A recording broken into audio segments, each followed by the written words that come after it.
അപ്പോൾ ഞാൻ പണ്ട് പുറത്തൊക്കെ ധ്യാനിപ്പിക്കാൻ പോകുമായിരുന്നു. ഇപ്പോൾ പോകാൻ പറ്റാത്തൊരവസ്ഥയാണ്.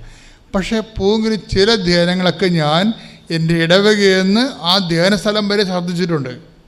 ഒന്ന് ചിന്തിച്ച് നോക്കി, ഒരു ഞാനാണ് ലോകം മാറ്റാത്ത ഒരാളാണ്. അതിപ്പോൾ അമ്പിളിയൊക്കെ വിട്ടിരിപ്പുണ്ട്.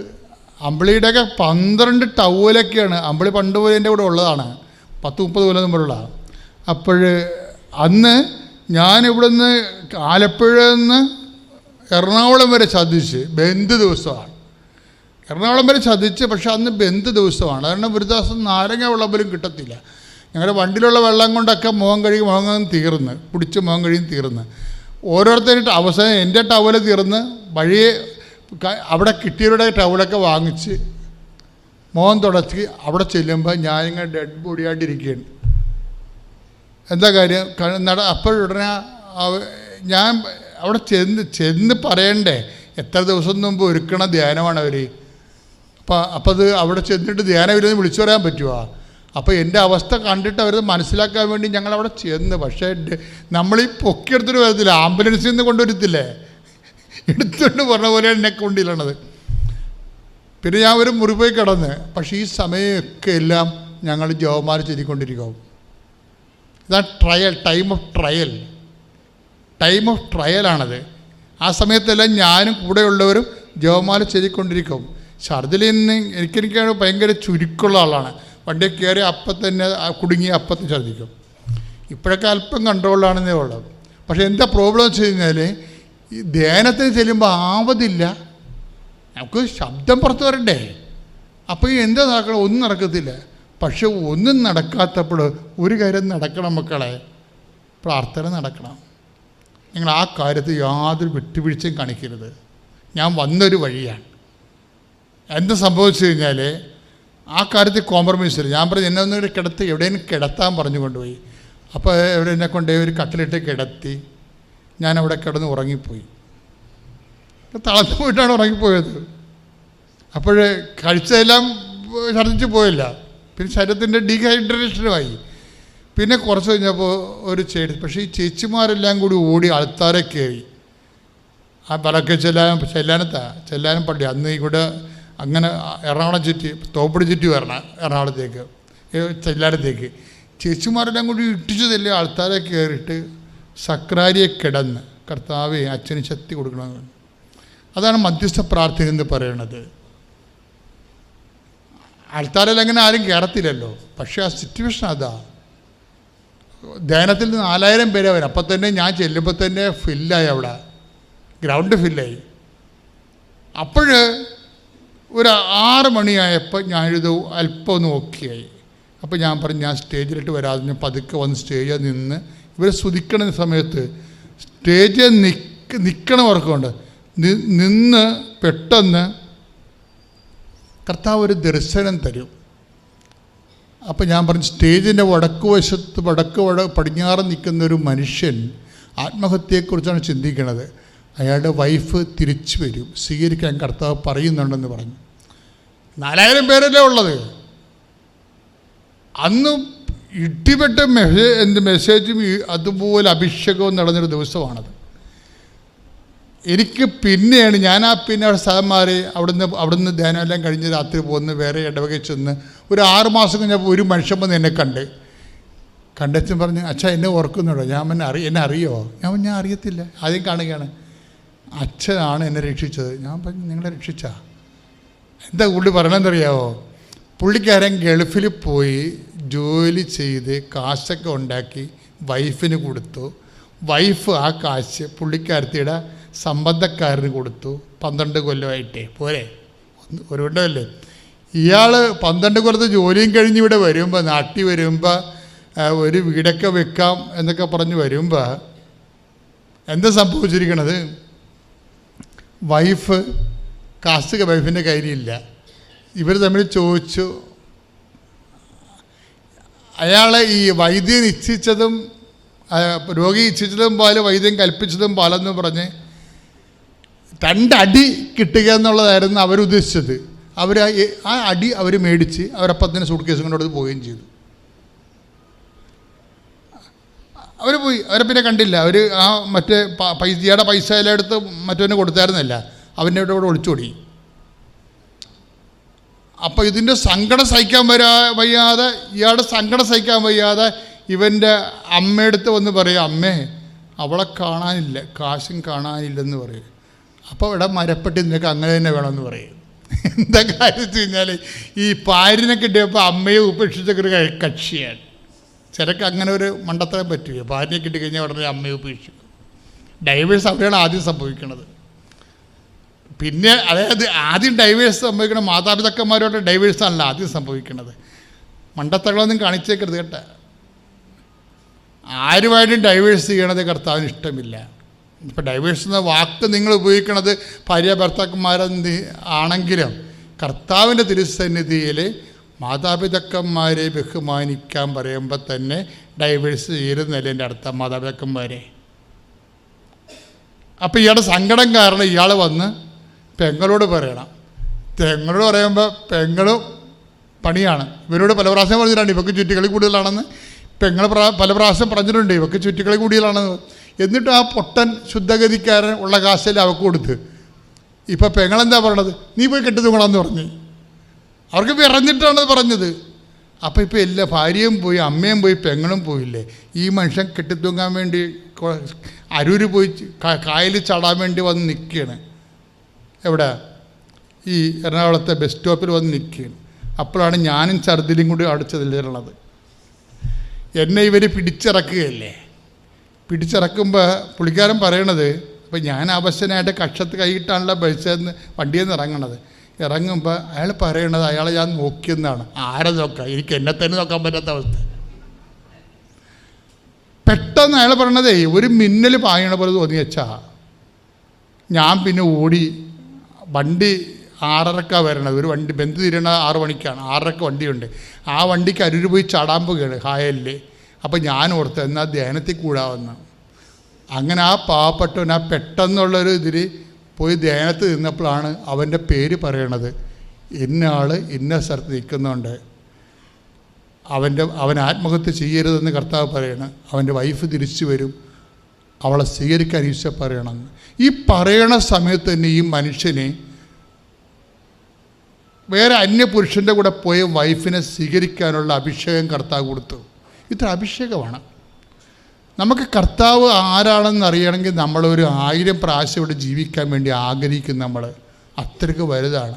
നിൻ്റെ വൈഫ് പോയാലും, നിൻ്റെ ജീവിത പങ്കാളി പോയാലും, നിൻ്റെ കുഞ്ഞുങ്ങൾ പോയാലും കർത്താവിന് സ്വന്തമായിട്ട് ആരോ പോയ പോലെ തോന്നും. നിൻ്റെ മനസ്സിൻ്റെ വേദന മനസ്സിലാക്കും. ഈ 4000 പേരുടെ കൂട്ടത്തിൽ നിന്ന് നിന്നെ മാത്രം ട്രേസ് ഔട്ട് ചെയ്യും. ദാറ്റ് ഈസ് നിൻ്റെ ദൈവം. അതാണ്. കൈയിടിച്ച് കർത്താവിനെ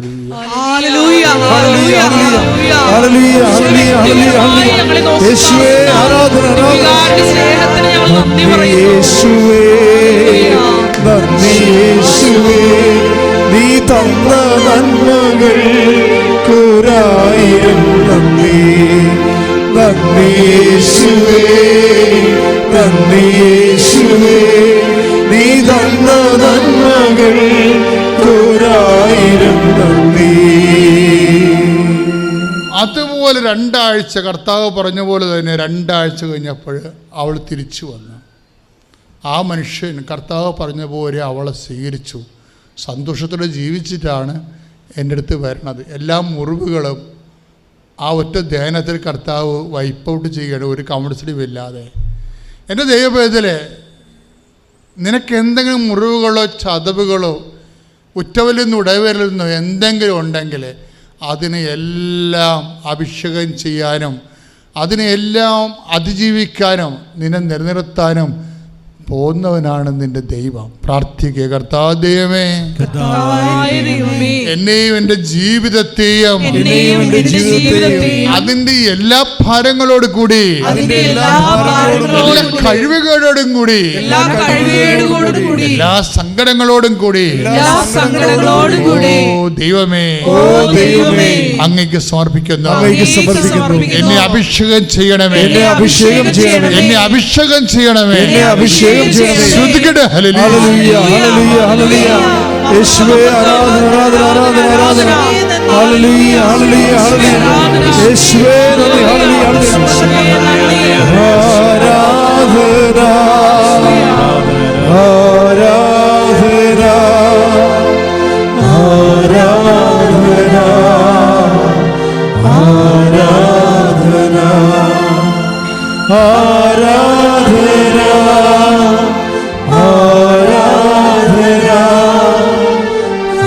ആരാധന ആരാധന. വീണ്ടും ഞാൻ എൻ്റെ സഹോദരൻ്റെ വേറൊരു മരുമകൾക്ക് വേണ്ടി, അതായത് കല്യാണം കഴിഞ്ഞിട്ട് 4 വർഷം കഴിഞ്ഞിട്ടും കുട്ടികളില്ലായിരുന്നു. ഈ കഴിഞ്ഞിടയ്ക്ക് ഞാൻ ഒരു പ്രയറിന് വേണ്ടി കുന്നുമ്മൽ മഠത്തിൽ പോയപ്പോൾ ഞാൻ അമ്മയോട് പറഞ്ഞു, അമ്മ ഞാൻ ഒക്ടോബർ 4-ാം തീയതിയാണ് വന്ന് ഉടമ്പടി എടുത്തത്. പക്ഷേ എനിക്ക് ഉടമ്പടി പുതുക്കാനൊന്നും സാധിച്ചിട്ടില്ല, വരാനുള്ള സാഹചര്യമില്ലായിരുന്നു. പക്ഷേ ഇവിടുത്തെ പ്രയർ തീർന്ന് ഞാൻ പോകുന്നതിന് മുൻപ് അമ്മ എനിക്ക് എന്തെങ്കിലും ഒരു അടയാളം തരണം. ഞാൻ ഇവിടെ രാവിലെ പ്രയറിനായിട്ട് വരും, അത് ഇവിടെ വെച്ച് തന്നെ എനിക്ക് അറിഞ്ഞേ എനിക്ക് പോകാൻ പറ്റുള്ളൂ എന്ന് പറഞ്ഞു. അമ്മയ്ക്ക് അടയാളം തരണമെന്ന് പറഞ്ഞു. പക്ഷേ എനിക്ക് അവിടെ പ്രയർ പൂർണ്ണമാക്കാൻ സാധിച്ചില്ല. തിരുവനന്തപുരത്തുള്ള എൻ്റെ കോൺവെൻറ്റിൽ നിന്നും ഞാൻ വേഗം തിരിച്ചങ്ങോട്ട് ചെല്ലണമെന്ന് വിളിച്ച് പറഞ്ഞതിൻ്റെ പ്രകാരം ഞാൻ ഡിസംബർ 30-ാം തീയതി തിരിച്ച് തിരുവനന്തപുരത്തേക്ക് പോയി. ഞാൻ പറഞ്ഞത് ജാനുവരി 8 മുൻപ് എനിക്ക് അടയാളം തരണമെന്നായിരുന്നു. പക്ഷേ ഞാൻ തിരിച്ചു പോയി. ജാനുവരി 8 ആയപ്പോൾ അന്ന് ഞങ്ങൾക്ക് 3 മണിക്കൂർ നേരത്തെ ആരാധന എല്ലാ ദിവസവും 3 മണിക്കുണ്ട്. ആ ആരാധനയ്ക്ക് ബെല്ലടിച്ചപ്പോൾ ഞാൻ പ്രാർത്ഥിക്കാനായിട്ട് ചാപ്പലിൽ കയറിയ ഉടനെ എൻ്റെ ഫോൺ അടിച്ച് ഞാൻ എടുത്തപ്പോൾ എൻ്റെ ചേച്ചി വിളിച്ച് പറഞ്ഞു, ആ മകൾക്ക്, ജോസി മോളെന്നാണ് അവളുടെ പേര്, ആ മകൾക്ക് ഒരു കുഞ്ഞിനെ ലഭിക്കും, അതിനുള്ള റിസൾട്ട് പോസിറ്റീവ് ആയെന്ന് പറഞ്ഞു. അങ്ങനെ ദൈവമാതാവിനും ഈശോയ്ക്കും 1000 നന്ദി. ഇതുകൂടാതെ എനിക്ക് വ്യക്തിപരമായ ഒത്തിരിയേറെ അനുഗ്രഹങ്ങൾ മാതാവ് സാധിച്ചു തന്നിട്ടുണ്ട്. ഞാൻ എന്ത് പ്രാർത്ഥിച്ചാലും മാതാവ് എനിക്ക് സാധിച്ചു തരാറുണ്ട്. പക്ഷേ എന്നാലും കൊന്ത ചൊല്ലുമ്പോഴൊക്കെ വേണ്ടതായ ഭക്തിയും തീഷ്ണതയും ഇല്ലാതെയൊക്കെ ഞാൻ കൊന്ത ചൊല്ലുകയും ഒത്തിരി കൊന്തയൊന്നും ചൊല്ലുന്ന ഒരു സ്വഭാവവും എനിക്കില്ലായിരുന്നു. പക്ഷേ ഇവിടെ വന്ന് ഉടമ്പടി എടുത്തതിൻ്റെ ഫലമായി കൂടുതൽ സമയം കൊന്ത ചൊല്ലാനും പ്രാർത്ഥിക്കാനും വചനവായനയിലും തീഷ്ണതയോടുകൂടി പ്രാർത്ഥിക്കാനും ഒക്കെ സാധിച്ചു. ഈശോയും മാതാവും എപ്പോഴും നമ്മളുടെ എല്ലാ കാര്യത്തിലും നമ്മളോട് കൂടെ ഉണ്ടെന്നുള്ള ഒരു അനുഭവത്തിലൂടെയാണ് ഞാനിപ്പോൾ കടന്നു പോകുന്നത്. എല്ലാത്തിനും ദൈവത്തിനും ഈശോയ്ക്കും ദൈവമാതാവിനും 1000 നന്ദി. എൻ്റെ പേര് റോസ്ലി മാത്യു. ഞങ്ങൾ 2016 ഒരു വീട് വാങ്ങിക്കാൻ വേണ്ടി 10 ലക്ഷം രൂപ അഡ്വാൻസ് കൊടുത്തിരുന്നു. അത് കൊടുത്ത ഒരാഴ്ചക്കുള്ളിൽ നോട്ട് നിരോധനം വന്നു. തുടർന്ന് ആ വീട് വാങ്ങിക്കാൻ സാധിക്കാതെ പോയി. ഞങ്ങൾക്ക് വീട് വാങ്ങിക്കാൻ പറ്റില്ല എന്ന് അതിൻ്റെ ഓണറുടെ അടുത്ത് പറഞ്ഞു. പൈസ തിരിച്ച് കിട്ടുമെന്ന് ചോദിച്ചപ്പോൾ അങ്ങോട്ട് പറഞ്ഞു, ഞാൻ പൈസ വേറെ സ്ഥലത്ത് ഇൻവെസ്റ്റ് ചെയ്തു, എനിക്കത് ഒരു കാരണവശാലും നിങ്ങളുടെ കാശ് തിരിച്ച് തരാൻ പറ്റില്ല എന്ന് പറഞ്ഞു. അങ്ങനെ ഞങ്ങൾ വളരെ ടെൻഷനിലായിരുന്നു. 2019 ഞങ്ങളുടെ പള്ളിയിൽ ചെന്നപ്പോൾ അവിടെ ഒരു പത്രിക കിട്ടി ഞങ്ങൾക്ക്, മാതാവിൻ്റെ ഇവിടെ നിന്ന് ഇറങ്ങുന്ന പത്രിക. അത് വായിച്ച് അതനുസരിച്ച് ഞങ്ങളിവിടെ വന്നു, ഉടമ്പടി എടുത്തു. ഉടമ്പടി എടുത്ത് 2 ആഴ്ചയ്ക്കുള്ളിൽ ഞങ്ങൾക്ക് തരാൻ പറ്റില്ല എന്ന് പറഞ്ഞ ആ 10 ലക്ഷം രൂപ ഞങ്ങൾക്ക് തിരിച്ചു കിട്ടി. ഞങ്ങൾക്ക് വളരെ ആശ്വാസമായി. അതിനുശേഷം ഞങ്ങൾ 8 വർഷമായിട്ട് ഒരു വീട് വെക്കാൻ വേണ്ടി ശ്രമിച്ചുകൊണ്ടിരിക്കുകയായിരുന്നു. ഉടമ്പടി എടുത്തതിന് ശേഷം താമസിയാതെ തന്നെ ആ വീട് നല്ല വിലയ്ക്ക് വെക്കാൻ സാധിച്ചു. അതുപോലെ തന്നെ ഞങ്ങൾക്ക് എല്ലാ സൗകര്യങ്ങളോടും കൂടിയ വേറൊരു പുതിയ വീട് വാങ്ങിക്കാനും ദൈവം കൃപ തന്നു. പിന്നെ ഇവിടെ നിന്ന് വന്ന് ധ്യാനം കൂടി പോയതിന് ശേഷം എൻ്റെ കാലിലുണ്ടായിരുന്ന 6 മാസം പഴക്കമുള്ള ഒരു വട്ടച്ചൊറി പോലെ ഉണ്ടായിരുന്നു, അത് കംപ്ലീറ്റ് മാറിപ്പോവുകയും എൻ്റെ കയ്യിലുണ്ടായിരുന്ന നീരും വേദനയും ഒക്കെ മാതാവിൻ്റെ ഓയിൽ പുരട്ടി അത് ഒരു രാത്രി കൊണ്ട് തന്നെ കംപ്ലീറ്റ് മാറി. പിറ്റേ ദിവസം തൊട്ട് പള്ളിയിലേക്ക് പോകാൻ സാധിച്ചു. പരിശുദ്ധ അമ്മ വഴി ഈശോ ഞങ്ങൾക്ക് തന്ന എല്ലാ അനുഗ്രഹങ്ങൾക്കും വേണ്ടി കൊടാനുകൂടി സ്തോത്രം ചെയ്യുന്നു. എൻ്റെ പേര് മേരി ജോസ്. ഞാൻ എറണാകുളത്ത് നിന്ന് വരുന്നു. ഞങ്ങളിവിടെ വന്നിരിക്കുന്നത് പരിശുദ്ധ മാതാവിൻ്റെ മധ്യസ്ഥതയിൽ കർത്താവ് ഞങ്ങൾക്ക് തന്ന വലിയ അനുഗ്രഹത്തിന് സാക്ഷ്യം പറയാൻ വേണ്ടിയിട്ടാണ്. എൻ്റെ ഭർത്താവിന് പ്രോസ്ട്രേറ്റിൻ്റെ രോഗം തുടങ്ങിയിട്ട് 2004 മുതൽ തുടങ്ങിയതാണ്. അന്ന് മുതൽ ഞങ്ങൾ ട്രീറ്റ്മെൻറ്റും പിന്നെ അതിൻ്റെ ഒരു ടെസ്റ്റ് PSA എന്നൊരു ടെസ്റ്റും ചെയ്ത് ഫോളോ അപ്പ് ചെയ്തുകൊണ്ടിരിക്കുന്നുണ്ടായിരുന്നു. 2018 PSA കണ്ടമാനം കൂടുകയും അന്ന് ഡോക്ടർ ഒരു ബയോപ്സി എടുത്ത് നോക്കണമെന്ന് പറയുകയും ചെയ്തു. ദൈവകൃപയാൽ അന്ന് ബയോപ്സി നോർമലായിരുന്നു. ഞങ്ങൾ പിന്നെയും ട്രീറ്റ്മെൻറ്റും ഫോളോ അപ്പും ചെയ്തുകൊണ്ടിരുന്നു. കഴിഞ്ഞ കൊല്ലം ഡിസംബറിൽ PSA ഭയങ്കരമായിട്ട് കൂടുകയും ഡോക്ടറിൻ്റെ അടുത്ത് പോയപ്പോൾ ഡോക്ടർ ഒരു സ്കാൻ ചെയ്ത് നോക്കണമെന്ന് പറഞ്ഞു. സ്കാൻ ചെയ്ത് ഡോക്ടറിന് ഒരു സംശയം തോന്നിയതിൻ്റെ പേരിൽ രണ്ടാമതും ബയോപ്സി എടുക്കാൻ പറഞ്ഞു. ബയോപ്സിക്ക് 12 സാമ്പിളാണ് എടുത്തിരുന്നത്. അതിൽ 10 സാമ്പിളും നോർമലായി വന്നെങ്കിലും 2 സാമ്പിളിൽ ക്യാൻസർ ഉണ്ടോ എന്നൊരു സംശയം അവർ പറഞ്ഞു. സംശയമായതുകൊണ്ട് ഡോക്ടർ വേറൊരു ഹോസ്പിറ്റലിലൂടെയും പോയിട്ട് ചെക്ക് ചെയ്യാൻ പറഞ്ഞു. അങ്ങനെ ആ സാമ്പിളും കൊണ്ട് വേറൊരു ഹോസ്പിറ്റലിൽ നമ്മൾ ബയോപ്സിക്ക് കൊടുത്തു. ഞാൻ എന്നും മാതാവിനോട് 5:30 മണിക്ക് എഴുന്നേറ്റ് ലൈറ്റ് ക്യാൻഡിൽ പ്രെയർ ചെല്ലുമായിരുന്നു. അപ്പോൾ എൻ്റെ സിസ്റ്റർ പറഞ്ഞു, കൃപാസനത്തിൽ പോയി മാതാവിനോട് പ്രാർത്ഥിച്ചാൽ മാതാവ് നമ്മളെ കൈവിടുകയില്ല എന്ന് പറഞ്ഞു. ഞാനും എൻ്റെ ഭർത്താവും കൂടി ഇവിടെ വന്നു. മാതാവിൻ്റെ അടുത്ത് കണ്ണീരോടെ പ്രാർത്ഥിച്ചു. പ്രാർത്ഥനകളൊക്കെ എഴുതിയിട്ട് മധ്യസ്ഥാപിച്ച് ഞങ്ങൾ തിരിച്ചു പോയി. പക്ഷേ റിപ്പോർട്ട് വന്നപ്പോൾ ആ റിപ്പോർട്ടും പോസിറ്റീവ് തന്നെയായിരുന്നു. ഞങ്ങൾക്ക് ഭയങ്കര നിരാശയുമൊക്കെ ആയിരുന്നു. പക്ഷേ അന്ന് ഞാൻ വിചാരിച്ചു ദൈവം എൻ്റെ പ്രാർത്ഥന കേട്ടില്ലല്ലോ. പക്ഷെ നമ്മൾ വിചാരിക്കുന്ന പോലെയല്ല ദൈവം നമ്മൾക്ക് വേണ്ടി ഓരോന്ന് കരുതി വെച്ചിരിക്കുന്നത്. ഞങ്ങൾ അന്ന് ആ ബയോപ്സിയിൽ എൻ്റെ പ്രാർത്ഥന ദൈവം കേട്ടായിരുന്നെങ്കിൽ ഞങ്ങൾ സമാധാനമായി വീട്ടിൽ പോകുമായിരുന്നു. എന്നാൽ അവിടെ ഇരുന്ന ക്യാൻസർ വലുതായി പിന്നീട് വന്ന് ബയോപ്സി ചെയ്യുമ്പോൾ അത് ഭയങ്കരമായിട്ട് പടരുകയും ചെയ്യുമായിരുന്നു. അപ്പോൾ ഞങ്ങൾക്ക് മനസ്സിലായ കാര്യം നമ്മുടെ പദ്ധതിയല്ല, ദൈവം നമ്മൾക്ക് കരുതിച്ച പദ്ധതി അതിനേലും വലുതാണ്. മാതാവ് നമ്മൾക്ക് വേണ്ടി മധ്യസ്ഥം യാചിച്ചാൽ ദൈവത്തിന് നമ്മളെ കൈവിടാൻ സാധിക്കില്ല. അങ്ങനെ ഡോക്ടറിൻ്റെ അടുത്ത് ഇപ്പോൾ ഞങ്ങളൊരു ഓൺകോളജി ഡിപ്പാർട്ട്മെൻറ്റിലേക്ക് റെഫർ ചെയ്തു. അവിടെ ഡോക്ടറിൻ്റെ അടുത്ത് നിന്നപ്പോൾ ഡോക്ടർ പറഞ്ഞു, ഇത് ഇനീഷ്യൽ സ്റ്റേജാണ്, ഓപ്പറേഷൻ കൊണ്ട് നമുക്ക് സുഖപ്പെടുത്താൻ പറ്റും. പക്ഷേ അതിന് മുമ്പായിട്ട് ഒരു പെറ്റ് സ്കാൻ ചെയ്യണമെന്ന് പറഞ്ഞു. അതൊരു നിർണായകമായ ടെസ്റ്റായിരുന്നു. ആ ടെസ്റ്റ് ചെയ്തപ്പോൾ ഞങ്ങൾ അന്ന് കണ്ണീരോടെ പ്രാർത്ഥിച്ചു. കാരണം 3-4 ദിവസം പിടിക്കുമായിരുന്നു റിപ്പോർട്ട് വരാനായിട്ട്. മാതാവിൻ്റെ അടുത്ത് കണ്ണീരോടെ പ്രാർത്ഥിക്കുമായിരുന്നു. ഞങ്ങൾ കൃപാസനത്തിൽ വന്നു പോയതിന് ശേഷം എല്ലാ ദിവസവും എൻ്റെ ഭർത്താവും എൻ്റെ കൂടെ എഴുന്നേറ്റ് 5:30 ലൈറ്റ് ക്യാൻഡിൽ പ്രെയർ കൂടുമായിരുന്നു. ഞങ്ങൾ കണ്ണീരോട് മാതാവിനോട് പ്രാർത്ഥിച്ചതിൻ്റെ ഫലമായി ആ പെറ്റ് സ്കാൻ റിപ്പോർട്ട് കുഴപ്പമില്ല, വേറെ എങ്ങും പടർന്നിട്ടില്ല എന്നുള്ള നല്ല വാർത്ത ഞങ്ങൾക്ക് കിട്ടി. ഡോക്ടർ പറഞ്ഞു ഒരു ഓപ്പറേഷൻ ചെയ്താൽ മാത്രം മതി, എല്ലാം ശരിയാകുമെന്ന് പറഞ്ഞു. അങ്ങനെ ഓപ്പറേഷൻ ഡേറ്റ് എല്ലാം തീരുമാനിച്ചു. അതിനിടയിൽ പല തടസ്സങ്ങളൊക്കെ വന്നു, കൊറോണ വരികയും അങ്ങനെ പല പ്രശ്നങ്ങളൊക്കെ ഉണ്ട്. അതിനെല്ലാം മാതാവ് ഞങ്ങളുടെ കൂടെ നിന്ന് ഞങ്ങളെ സഹായിച്ചു. ഇതിനിടെ ഞങ്ങളുടെ മക്കൾ പുറത്താണ്. ഈ സമയത്ത് മാതാവ് ഞങ്ങൾക്ക് അങ്ങനെ ഒരു അനുഗ്രഹം കൊടുത്താൽ ഞങ്ങളുടെ മക്കൾക്ക് നാട്ടിൽ വരാനും ഞങ്ങളുടെ കൂടെ ഉണ്ടാകുവാനും ഈ വിഷമഘട്ടത്തിൽ എൻ്റെ രണ്ടാമത്തെ മകൾക്ക് വീട്ടിൽ നിന്ന് ജോലി ചെയ്യാൻ അനുവാദവും കൊടുക്കുകയും ചെയ്തു. അപ്പോൾ ഞങ്ങൾക്ക് മാതാവ് ആ ചെയ്ത അനുഗ്രഹവും ഭയങ്കര വലുതായിരുന്നു. അങ്ങനെ ഓപ്പറേഷൻ എല്ലാം കഴിഞ്ഞു. ഞങ്ങൾ അന്ന് വിശ്വസിച്ചിരുന്നത് മാതാവ് ആ ഓപ്പറേഷൻ തിയേറ്ററിൽ ഉണ്ടാവും, ദൈവമാണ് ഓപ്പറേഷൻ ചെയ്യുന്നത്, കർത്താവ് അതിൻ്റെ ഡോക്ടർ ഒരു ഇൻസ്ട്രുമെൻറ്റ് മാത്രമാണ്. അങ്ങനെ മാതാവും ദൈവം കൂടി എല്ലാ ക്യാൻസർ സെൽസും ബോഡിയിൽ നിന്ന് എടുത്തു കളഞ്ഞു. ഓപ്പറേഷൻ ഒരു നീണ്ട ഓപ്പറേഷൻ 6-7 മണിക്കൂറുണ്ടായിരുന്നു ഓപ്പറേഷൻ. അതിന് റൂമിൽ കൊണ്ടുവന്ന് പിറ്റേ ദിവസം ഡോക്ടർ പറഞ്ഞു കുഴപ്പമില്ല, എല്ലാം നന്നായിട്ട് ചെയ്തിട്ടുണ്ട്, ആ എടുത്ത ഗ്ലാൻഡ് ബയോപ്സിക്ക് അയക്കും എന്ന് പറഞ്ഞു. അത് നോർമലായി വരണം, എങ്കിൽ മാത്രമേ കംപ്ലീറ്റ് ആയി എന്ന് പറയാൻ പറ്റുള്ളൂ. അങ്ങനെ ട്യൂബെല്ലാം ഇട്ട് ഞങ്ങൾ വീട്ടിലേക്ക് പോയി. 10 ദിവസം കഴിഞ്ഞാൽ റിപ്പോർട്ടും വരികയുള്ളൂ. അപ്പോൾ വന്ന് ട്യൂബ് മാറ്റണമെന്നും ഞങ്ങളോട് പറഞ്ഞിട്ടുണ്ടായിരുന്നു. ഞങ്ങൾ വീട്ടിൽ പോയി ഈ ദിവസങ്ങളെല്ലാം മാതാവിനോട് കരഞ്ഞപേക്ഷിച്ച് പ്രാർത്ഥിക്കുമായിരുന്നു ആ റിപ്പോർട്ട് നോർമലാക്കി തരണമെന്ന്. അങ്ങനെ ചെന്ന് റിപ്പോർട്ട് വന്നപ്പോൾ അത് നോർമലായിരുന്നു. 1 മാസം കഴിഞ്ഞ് PSA കൗണ്ട് 0.01 താഴെ വരണമെന്ന് പറഞ്ഞു. അതും റിപ്പോർട്ടും 0.05 ആക്കി മാതാവ് കുറച്ചു. ഇതിനർത്ഥം നമ്മൾ കരഞ്ഞു അപേക്ഷിച്ചാൽ ഒരു അമ്മയ്ക്ക് മക്കളുടെ കണ്ണീര് കാണാൻ സാധിക്കില്ല. നമ്മുടെ അമ്മ നമ്മൾ ഒരിക്കലും കൈവിടില്ല. തടസ്സങ്ങളും സഹനങ്ങളും തന്നാലും മാതാവിനോട് കണ്ണീരോട് അപേക്ഷിച്ചാൽ മാതാവ് നമ്മളെ കൈവിടുകയില്ല. ഈ അത്ഭുതം മൂലം ഞങ്ങളുടെ കുടുംബത്തിലുള്ള പലർക്കും മാതാവിനോട് കൂടുതൽ അടുപ്പമാവാനും പല ആൾക്കാരും കൃപാസനത്തിൽ പ്രെയർ ഇവിടെ വന്നു പ്രാർത്ഥിക്കാനുമൊക്കെ ഇടയേണ്ടിയിട്ടുണ്ട്. ഞങ്ങളുടെ ഈ സാക്ഷ്യം, ഈ ഓപ്പറേഷൻ വേറൊരു അത്ഭുതം ദൈവം ചെയ്തു തന്നത്, ഈ ഓപ്പറേഷൻ ചെയ്യുന്ന എല്ലാവർക്കും യൂറിൻ ഹോൾഡ് ചെയ്യാൻ ഭയങ്കര ബുദ്ധിമുട്ടാവുന്ന ഡോക്ടർ പറഞ്ഞു. ഞങ്ങൾ പാമ്പർ എല്ലാം മേടിച്ചിട്ടാണ് പോയിരുന്നത്.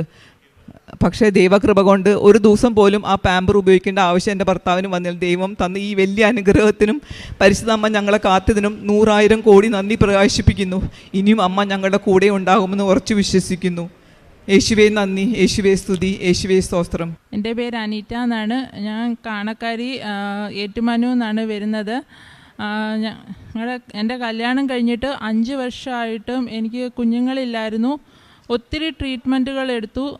പല സ്ഥലത്ത് ഞങ്ങൾ പോയി ട്രീറ്റ്മെൻറ്റ് എടുത്തു. എന്നിട്ട് ഞങ്ങൾക്കൊരു ഫലം ഉണ്ടായിരുന്നില്ല. അങ്ങനെ ഞങ്ങൾ 2019 ജൂലൈ മാസം ഇവിടെ വന്ന് ഉടമ്പടി എടുത്ത് ഞാനും ഹസ്ബൻഡും കൂടെ പ്രാർത്ഥിച്ചു. അതിൻ്റെ ഫലമായി ഒക്ടോബർ 2019 ഞാൻ പ്രഗ്നൻ്റ് ആണെന്ന് അറിഞ്ഞു. മെയ് 4 2020 ദൈവമാതാവ് ഞങ്ങൾക്കൊരു കുഞ്ഞിനെ തന്ന് അനുഗ്രഹിച്ചു. പിന്നെ അങ്ങനെ മാതാവ് ഞങ്ങൾക്കൊരു കുഞ്ഞിനെ തന്ന് അനുഗ്രഹിച്ചു.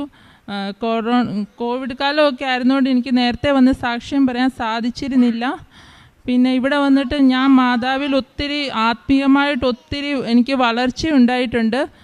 അതുപോലെ തന്നെ ഞങ്ങൾക്ക് രാജസ്ഥാനിൽ സ്വന്തമായിട്ടൊരു വീടുണ്ടായിരുന്നു. ആ വീട് മമ്മി റിട്ടയർമെൻ്റ് ആയി കഴിഞ്ഞിട്ടും ആ വീട് വിൽക്കാൻ ഞങ്ങൾ ഒത്തിരി ആഗ്രഹിച്ചു. പക്ഷേ ആരും നല്ല വില തരുന്നില്ലായിരുന്നു. അങ്ങനെ ഞങ്ങൾ മാതാവിനോട് വന്ന് പ്രാർത്ഥിച്ച് മമ്മി ഉടമ്പടിയൊക്കെ എടുത്ത് പ്രാർത്ഥിച്ചായിരുന്നു. അത് കഴിഞ്ഞ് മമ്മിയുടെ സെപ്റ്റംബർ 2020 മമ്മി റിട്ടയർമെൻ്റ് ആകുകയും ഡിസംബർ മാസം ഞങ്ങളുടെ വീട് നല്ല വിലയ്ക്ക് ഞങ്ങൾ വിൽക്കാൻ മാതാവ് ഇടവരുത്തി. അങ്ങനെ ഞങ്ങൾക്കിപ്പം നാട്ടിലും ഒരു വീട് പണിയാൻ അമ്മ മാതാവ് സഹായിച്ചു.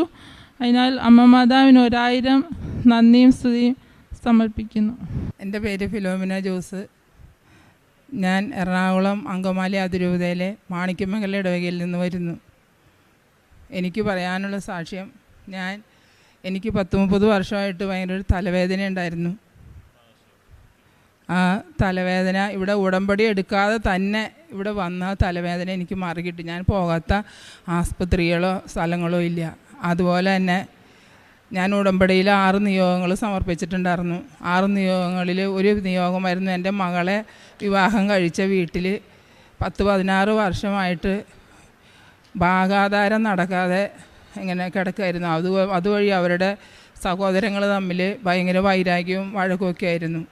ഞാൻ ആ നിയോഗം വെച്ചു. ഇവിടെ നിന്ന് കൊണ്ടുപോയ ഉപ്പ് എൻ്റെ മരുമകനോട് ഞാൻ പറഞ്ഞു, ഒരു കാര്യം ചെയ്യാം, നിങ്ങളുടെ സ്ഥലത്തോടൊപ്പം വരുന്ന സ്ഥലത്ത് വിശ്വാസ പ്രമാണം ചൊല്ലി ആ ഉപ്പ് നിങ്ങളുടെ സ്ഥലത്ത് ഇടാൻ പറഞ്ഞു.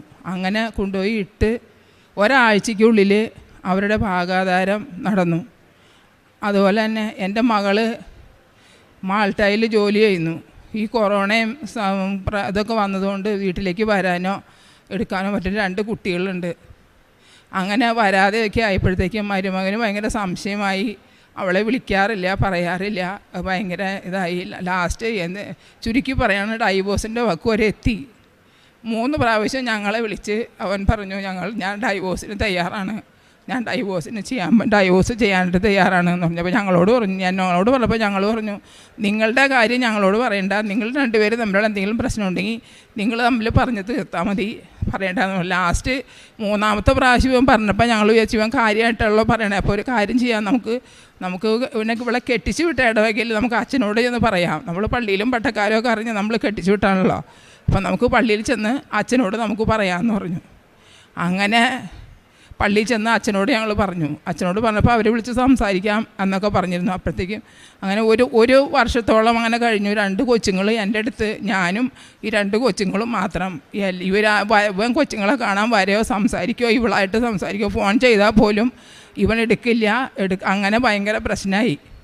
ലാസ്റ്റ് ഞാൻ പരിശുദ്ധ അമ്മയോട് പ്രാർത്ഥിച്ച് ജനുവരി 13-ാം തീയതി, അന്ന് അവളുടെ ബർത്ത്ഡേയും കൂടിയാണ്, രാത്രി ഇവൻ തന്നെ വിളിച്ച് അവളോട് മാപ്പ് പറഞ്ഞ് എൻ്റെ പേര് തന്നെയാണ് തെറ്റ്, എൻ്റെ പേരിലൊന്ന് തെറ്റാണെന്ന് പറഞ്ഞ് അങ്ങനെ അവളിപ്പോൾ സൗഹാർദ്ദമായിട്ട് ജീവിക്കുന്നു. അതുപോലെ തന്നെ എൻ്റെ മകൾ യു കെയിലേക്ക് പോകാനായിട്ട് ഒരു വിസയ്ക്ക് വേണ്ടി അപേക്ഷിച്ചു.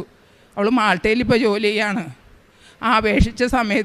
അപേക്ഷ കൊടുക്കുന്ന സമയത്ത് UK എന്ന് എഴുതുന്നതിന് പകരം മാൾട്ട എന്ന് തന്നെ എഴുതിപ്പോയി. അങ്ങനെ ആ ഒരു പെശക് വന്നതുകൊണ്ട് ഒന്നു അതും അവിടെ ഇവിടെ പോലീസ് സ്റ്റേഷനിൽ വന്നപ്പോഴാണ് അത് അറിയണത്. അങ്ങനെ വന്ന് 30 ദിവസം കഴിഞ്ഞു. ഉടനെ ആ മാസം 24-ാം തീയതി തന്നെ അവൾക്ക് ഇൻ്റർവ്യൂ ആണ്. ഇത് യാതൊരു നിവൃത്തിയില്ല അപ്പം അല്ല ഇങ്ങനൊരു തെറ്റ് പറ്റിപ്പോയി അമ്മച്ചി, ഇനി എന്താ ചെയ്യണേന്ന് പറഞ്ഞു. ലാസ്റ്റ് അവൾ പറഞ്ഞു, അമ്മ ആരെങ്കിലും രാഷ്ട്രീയക്കാരെ ആരെങ്കിലും ഡാഡി ഇവിടെ ഭർത്താവിനാണെങ്കിൽ പറഞ്ഞിട്ട് ഇങ്ങനെ ഇത് പറഞ്ഞു കഴിഞ്ഞപ്പോൾ പറഞ്ഞു രാഷ്ട്രീയക്കാരെങ്കിലും കണ്ടു കഴിഞ്ഞാൽ ശരിയാവും എന്ന് പറഞ്ഞിട്ട് അങ്ങനെ ഇവിടെ വന്ന് എഴുതി കൊടുത്ത് ലാസ്റ്റ് ഇവിടെ വന്ന് അവിടെ നിന്ന് 33 പ്രാവശ്യം ഞാൻ പ്രത്യക്ഷീകരണ പ്രാർത്ഥന ചൊല്ലി 33 പ്രാവശ്യം. അവൾക്ക് ആകെ പിന്നെയുള്ള വഴി അവളിവിടെ വരാ എന്നുള്ളതാണ്. ഇവിടെ വരണമെങ്കിൽ ഒരാഴ്ച പിടിക്കും അന്ന് സാധനം കിട്ടണമെങ്കിൽ. അപ്പോൾ ഞാൻ മോള് വരേണ്ടി വരില്ല, ഞാൻ മാതാവിനോട് പ്രാർത്ഥിക്കുന്നുണ്ടെന്ന് പറഞ്ഞു. അങ്ങനെ 33 പ്രാവശ്യം ഞാൻ വിശ്വാസ പ്രമാണം ചൊല്ലി ഇത് പ്രത്യക്ഷീകരണ പ്രാർത്ഥന ഞാൻ 33 പ്രാവശ്യം ചൊല്ലി. 33ാമത്തെ പ്രാവശ്യം ഞാൻ പ്രത്യക്ഷീകരണ ചൊല്ലി തീരുന്നതിന് മുൻപേ എൻ്റെ മകളുടെ കോൾ വന്നു. UK നിന്ന് അവർ വിളിച്ചിട്ട് പറഞ്ഞു, നീ ഒരു കാരണവശാലും നീ നാട്ടിലേക്ക് പോകണ്ട, നിനക്ക് ഒത്തിരി പൈസ ചിലവാകും, നമുക്ക് ഇത് തന്നെ വെച്ച് നമുക്ക് ചെയ്യാം. അങ്ങനെ ചെയ്തു. ഇപ്പം ഈ ഭർത്താവും അവളുടെ ഭർത്താവും 2 കുട്ടികളും കൂടെ ഇവിടെ പോകാനും ഒരുങ്ങണു. UK പോകാനായിട്ട് ഒരുങ്ങുള്ളൂ. UK പോകാനായിട്ട് ഒരുങ്ങണു. എല്ലാം അതുകൂടാതെ ഒത്തിരി അനുഗ്രഹങ്ങൾ മാതാവ് ഞങ്ങളുടെ ജീവിതത്തിൽ തന്നിട്ടുണ്ട്.